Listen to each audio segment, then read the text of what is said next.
Allí estaba, otra vez ese ruido. Aquel ruido frío, cortante, vertical, que ya tanto conocía, pero que ahora se le presentaba agudo y doloroso, como si de un día a otro se lo hubiera desacostumbrado a él. Le giraba dentro el cráneo vacío, sordo y punzante. Un panal se había levantado en las 4 paredes de su calavera. Se agrandaba cada vez más en espirales sucesivas y le golpeaba por dentro, haciendo vibrar su tallo de vértebras como una vibración destemplada, desentonada, con el ritmo seguro de su cuerpo. Algo se había desadaptado en su estructura material de hombre firme, algo que las otras veces había funcionado normalmente y que ahora le estaba martillando la cabeza por dentro con un golpe seco y duro dado por unos huesos de mano descarnada, esquelética, y le hacía recordar todas las sensaciones amargas de la vida. Tuvo el impulso animal de agarrar los puños y apretarse la sien brotada de arterias azules y moradas, con la firme presión de su dolor desesperado. Hubiera querido localizar entre las palmas de sus 2 manos sensitivas el ruido que le estaba taladrando el momento con su aguda punta de diamante. Un gesto de gato doméstico contrajo sus músculos cuando lo imaginó, perseguido por los rincones atormentados de su cabeza caliente, desgarrada por la fiebre. Ya iba a alcanzarlo. No. El ruido tenía la piel resbaladiza, intangible casi, pero él estaba dispuesto a alcanzarlo con su estrategia bien aprendida y apretarlo larga y definitivamente, con toda la fuerza de su desesperación. No permitiría que penetrara otra vez por su oído, que saliera por su boca, por cada uno de sus poros o por sus ojos que se desorbitarían a su paso y se quedarían ciegos mirando a la huida del ruido desde el fondo de su desgarrada oscuridad. No permitiría que se le estrujara más sus cristales moridos, sus esquillas de hielo contra las paredes interiores del cráneo. Así era el ruido aquel, interminable como el golpear de la cabeza de un niño contra un muro de concreto, como todos los golpes duros dados contra las cosas firmes de la naturaleza. Pero ya no le atormentaría más si pudiera acercarlo, aislarlo, ir cortando contra su propia sombra a la figura variable y agarrarlo, apretarlo ahora sí definitivamente, arrojarlo con todas sus fuerzas contra el pavimento y pisotearlo con ferocidad hasta cuando ya no pudiera moverse, verdaderamente, hasta cuando pudiera decir, radiante, que había dado muerte al ruido que lo atormentaba, que lo enloquecía, y que ahora estaba tirado en el suelo como cualquier cosa común convertido en un muerto integral. Pero le era imposible apretarse las sienes. Sus brazos se habían reducido y eran ahora los brazos de un enano. Unos brazos pequeños, regordetes, adisposos. Trató de sacudir la cabeza. La sacudió. El ruido apareció entonces con mayor fuerza dentro del cráneo que se había endurecido, agrandado y que se sentía caído por mayor fuerza por la gravedad. Estaba pesado y duro aquel ruido, tan pesado y duro que de haberlo alcanzado y destruido habría tenido la impresión para estar deshojando una flor de plomo. Había sentido este ruido las otras veces, con la misma insistencia. Lo había sentido, por ejemplo, el día que murió por primera vez, cuando, ante la vista de un cadáver, se dio cuenta de que era su propio cadáver. Lo miró y se palpó. Se sintió intangible, inespacial, inexistente. Él era verdaderamente un cadáver y estaba sintiendo ya sobre su cuerpo joven y enfermizo el tránsito de la muerte. La atmósfera se había endurecido en toda la casa, como si hubiera sido rellena de cemento, y en medio de aquel bloque, en el que había dejado los objetos como cuando era una atmósfera de aire, estaba él, cuidadosamente colocado dentro del ataúd de un cemento duro pero transparente. Aquella vez en su cabeza estaba también ese ruido. Qué lejanas y qué frías sentía en las palmas de sus pies. Allá, en el otro extremo del ataúd, donde habían puesto una almohada porque la caja le quedaría aún demasiado grande y hubo que ajustarlo, adaptar el cuerpo muerto a su nuevo y último vestido. Lo cubrieron de blanco y alrededor de su mandíbula apretaron un pañuelo. Se sintió bello envuelto en su mortaja, mortalmente bello. Estaba en el ataúd, listo a ser enterrado y sin embargo, él sabía que no estaba muerto. Que si hubiera tratado de levantarse lo hubiera hecho con toda facilidad, al menos espiritualmente. Pero no valía la pena. Era mejor dejarse morir ahí, morirse de muerte, que era su enfermedad. Hacía tiempo que el médico había dicho a su madre secamente: «Señora, su hijo tiene una enfermedad grave, está muerto». Sin embargo, prosiguió, haremos todo lo posible por conservarle la vida más allá de su muerte. Lograremos que continúen sus funciones orgánicas por un complejo sistema de autonutrición. Solo variarán las funciones motrices, los movimientos espontáneos. Sabremos de su vida por el crecimiento que continuará también normalmente. Simplemente una muerte viva, una real y verdadera muerte. Recordaba las palabras pero confundidas. Tal vez no las oyó nunca y fue creación de su cerebro cuando subía la temperatura en las crisis de fiebre tifoidea. Cuando se sumergía en el delirio, cuando leía la historia de los faraones embalsamados, al subir la fiebre, él mismo se sentía protagonista de ella. Allí había empezado una especie de vacío en su vida. Desde entonces no podía distinguir, recordar, cuáles acontecimientos eran parte de su delirio y cuáles de su vida real. Por tanto, ahora dudaba. Tal vez el médico nunca habló de esa extraña muerte viva, es ilógica, paradojal y sencillamente contradictoria. Y eso lo hacía sospechar ahora que, efectivamente, estaba muerto de verdad, que hacía 18 años que lo estaba. Desde entonces, en el tiempo de su muerte, tenía 7 años.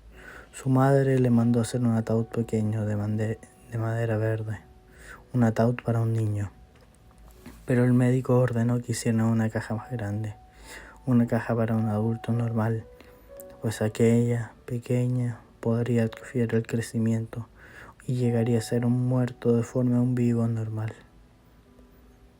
O la detención del crecimiento impediría darse cuenta de la mejoría. En vista de aquella advertencia, su madre le hizo construir un ataúd grande para un cadáver adulto y le colocó 3 almohadas a los pies, con el fin de ajustarlo. Pronto empezó a crecer dentro de la caja, de tal manera que cada año podían sacarle un poco de lana a la almohada extrema para darle margen al crecimiento. Había pasado así media vida, 18 años. Ahora tenía 25. Y había llegado a su estatura definitiva, normal. El carpintero y el médico se equivocaron en el cálculo y hicieron el ataúd medio metro más grande. Supusieron que él tendría la estatura de su padre, que era un gigante semibárbaro. Pero no fue así. Lo único que de él heredó fue la barba poblada, una barba azul, espesa, que su madre acostumbraba a arreglar para verlo decentemente dentro de su ataúd. Esa barba le molestaba terriblemente en los días de calor. Pero había algo que preocupaba más que ese ruido. Eran los ratones. Precisamente cuando niño, nada había en el mundo que le preocupara más, que le produjera más terror que los ratones.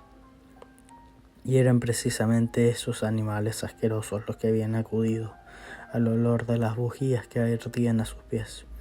Ya habían roído sus ropas y sabía que muy pronto empezarían a roerlo a él, comerse su cuerpo. Un día pudo verlos. Eran 5 ratones lucios, resbaladizos, que subían a la caja por pata de la mesa y lo estaban devorando. Cuando su madre lo advirtiera, no quedaría ya de él sino los escombros, los huesos duros y fríos. Lo que más horror le producía no era exactamente que se lo comieran los ratones. Al fin y al cabo podría seguir viendo con su esqueleto.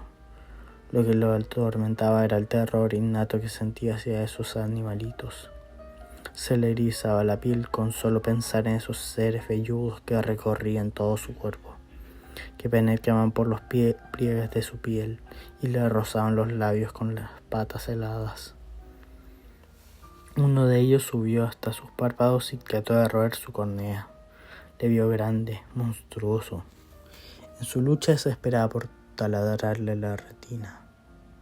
Creyó entonces una nueva muerte y se entregó, todo entero a la inminencia del vértigo. Recordó que había llegado a la mayor edad. Tenía 25 años, y eso significaba que no crecería ya más. Sus facciones se volverían firmes, serias. Pero cuando estuviera sano no podría hablar de su infancia.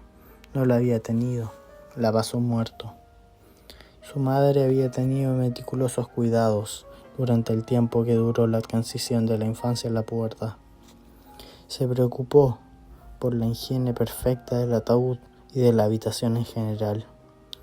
Cambiaba frecuentemente las flores de los jarrones y abría las ventanas todos los días para que penetrara el aire fresco. Con qué satisfacción miró la cinta métrica en aquel tiempo cuando, después de medirlo, comprobaba que había crecido varios centímetros. Tenía la maternal satisfacción de verlo vivo. Cuidó asimismo de evitar la presencia de extraños en la casa. Al fin y al cabo era desagradable y misteriosa la existencia de un muerto por largos años en una habitación familiar. Fue una mujer abnegada, pero muy pronto empezó a decaer su optimismo. En los últimos años la vio mirar con tristeza la cinta métrica. Su niño no crecía ella más.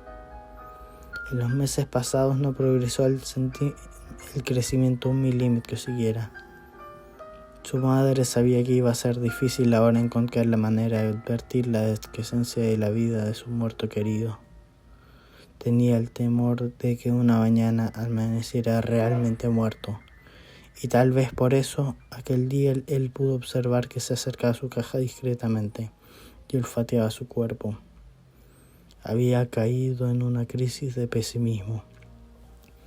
Últimamente descuidó las atenciones y ya ni siquiera tenía la precaución de llevar la cinta métrica. Sabía que ya no crecería más. Y él sabía que ahora estaba realmente muerto. Lo sabía por aquella apacible tranquilidad con que su organismo se dejaba llevar. Todo había cambiado intempestivamente. Los latidos imperceptibles que solo él podía percibir se habían desvanecido ahora de su pulso. Se sentía pesado, atraído por una fuerza reclamadora y potente hacia la primitiva sustancia de la tierra. La fuerza de la gravedad parecía atraerlo ahora con un poder irrevocable.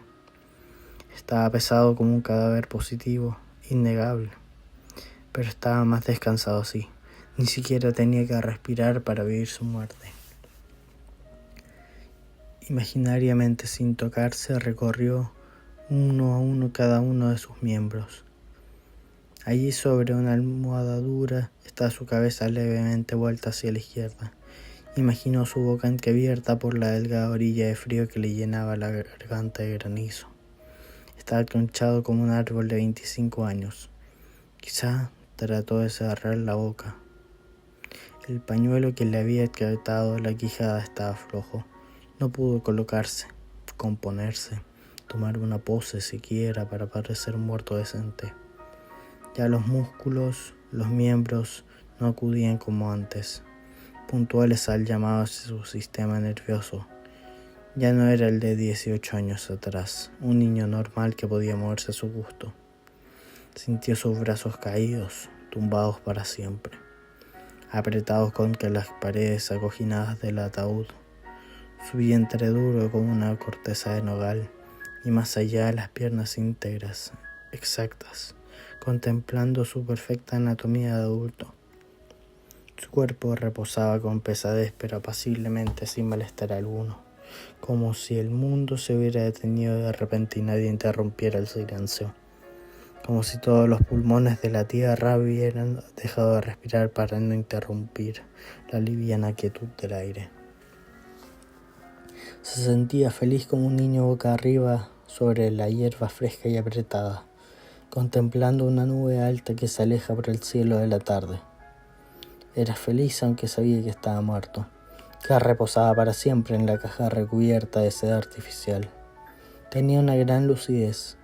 No era como antes, después de su primera muerte, en que se sintió embotado, bruto.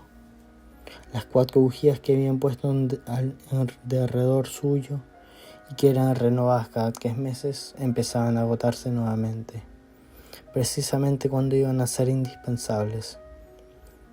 Sintió la vecindad de la frescura en las violetas húmedas que su madre había llevado aquella mañana. La sintió en las azucenas, en las rosas, pero toda aquella terrible realidad no le causaba ninguna inquietud. Al contrario, era feliz allí, solo con su soledad. ¿Sentiría miedo después? ¿Quién sabe? Era duro pensar en el momento en que el martillo golpeara los clavos sobre la madera verde y crujiera el ataúd bajo la esperanza segura de volver a ser árbol. Su cuerpo, atraído ahora con mayor fuerza por el imperativo de la tierra, quedaría ladeado en un fondo húmedo, arcilloso y blando. Y allá arriba, sobre 4 metros cúbicos, se irían apagando los últimos golpes de los sepulteros. No. Ahí tampoco sentiría miedo. Eso sería la prolongación de su muerte, la prolongación más natural de su nuevo estado. No quedaría ya ni un grado de calor en su cuerpo. Su médula se habría enfriado para siempre, y unas esquillitas de hielo penetrarían hasta el tuétano de sus huesos. Qué bien se acostumbraría a su nueva vida de nuevo. Un día, sin embargo, sentirá que se derrumba su armadura sólida y cuando trate de repasar cada uno de sus miembros, no los encontrará. Sentirá que no tiene forma exacta definida y sabrá resignadamente que ha perdido su perfecta armonía de 25 años y que se ha convertido en un puñado de polvo sin forma, sin definición geométrica. En el polvillo bíblico de la muerte, acaso sienta entonces una ligera nostalgia de no ser un cadáver formal, anatómico, sino un cadáver imaginario, abstracto, armado únicamente en el recuerdo borroso de sus parientes. Sabrá entonces que va a subir por los vasos capilares de un manzano y a quedarse mordido por el hambre de un niño en una mañana otoñal. Sabrá entonces, y eso sí le entristecía, que ha perdido su unidad, que ya no es siquiera un muerto ordinario, un cadáver común. La última noche la había pasado feliz, en la solitaria compañía de su propio cadáver. Pero al nuevo día, al penetrar los primeros rayos de sol tibio por la ventana abierta, sintió que su piel se había reblandecido. Observó un momento, quieto, rígido. Dejó que el aire corriera sobre su cuerpo. No pudo dudarlo, allí estaba el olor. Durante la noche, la cadaverina había empezado a hacer sus efectos. Su organismo había empezado a descomponerse, a pudrirse, con el cuerpo de todos los muertos. El olor era, indudablemente, un olor inconfundible a carne manida, que desaparecía y reaparecía después más penetrante. Su cuerpo se había descompuesto con el calor de la noche anterior. Sí, se estaba pudriendo. Dentro de pocas horas vendría su madre a cambiar las flores desde el umbral. La azotaría el tufo de la carne descompuesta. Entonces, sí lo llevarían a dormir su segunda muerte entre los otros muertos. Pero de pronto el miedo le dio una puñalada por la espalda. El miedo, qué palabra tan honda, tan significativa. Ahora tenía miedo, un miedo físico verdadero. ¿A qué se debía? Él lo comprendía perfectamente y se le estremecía la carne. Probablemente no estaba muerto, lo había metido ahí, en esa caja que ahora sentía perfectamente blanda, acolchonada, terriblemente cómoda. Y el fantasma del miedo le abrió la ventana de la realidad. Lo iban a enterrar vivo.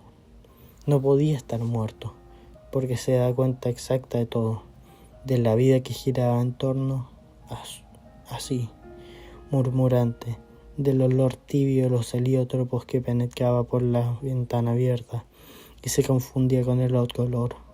Se daba perfecta cuenta del lento caer del agua del estanque, del grillo que se había quedado en el rincón y seguía cantando, creyendo que aún duraba la madrugada.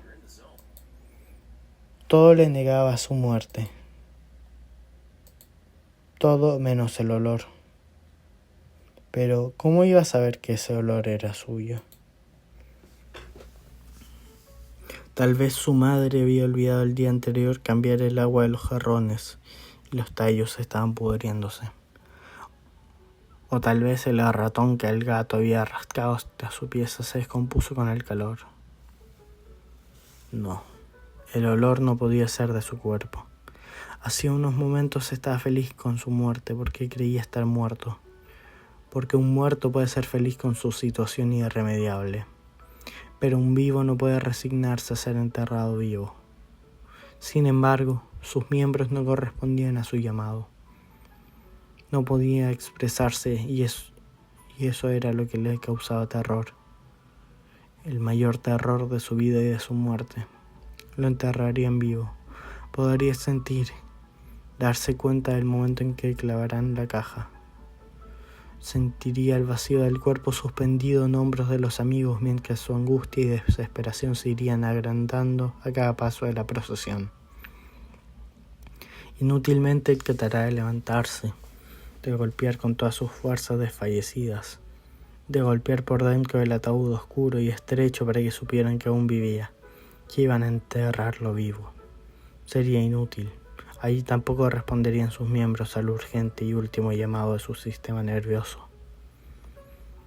Oyó ruidos en la pieza contigua. ¿Estaría dormido? ¿Habría sido una pesadilla toda esa vida de muerto? Pero el ruido de la vajilla no continuó. Se puso triste y quizás tuvo disgusto por ello. Hubiera querido que todas las vajillas de la tierra se quebraran de un solo golpe. Allí, a su lado, para despertar por una causa exterior, ya que su voluntad había fracasado. Pero no era un sueño. Estaba seguro de que, de haber sido un sueño, no habría fallado el último intento de volver a la realidad. Él no despertaría ya más. Sentía la blandura del ataúd y el olor había vuelto ahora con mayor fuerza, con tanta fuerza que ya dudaba de que era su propio olor. Hubiera querido ver allí a sus parientes antes de que comenzara a deshacerse.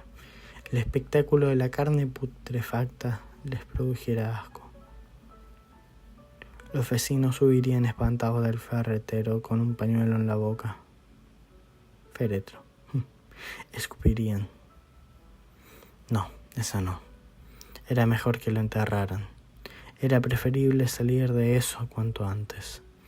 Él mismo quería ahora deshacerse de su propio cadáver. Ahora sabía que estaba verdaderamente muerto, al menos inapreciablemente vivo. Daba lo mismo. De todos modos persistía el olor. Resignado oiría las últimas oraciones, los últimos latinajos mal respondidos por los acólitos. El frío lleno de polvo y de huesos del cementerio penetrará hasta sus huesos. Y tal vez disipa un poco ese olor. Tal vez, quién sabe. La inminencia del momento le haga salir de ese letargo. Cuando se sienta nadando en su propio sudor, en un agua viscosa, espesa como estuvo nadando antes de nacer en el útero de su madre, tal vez entonces esté vivo. Pero entonces ya está tan resignado a morir que acaso muere de resignación. Fin.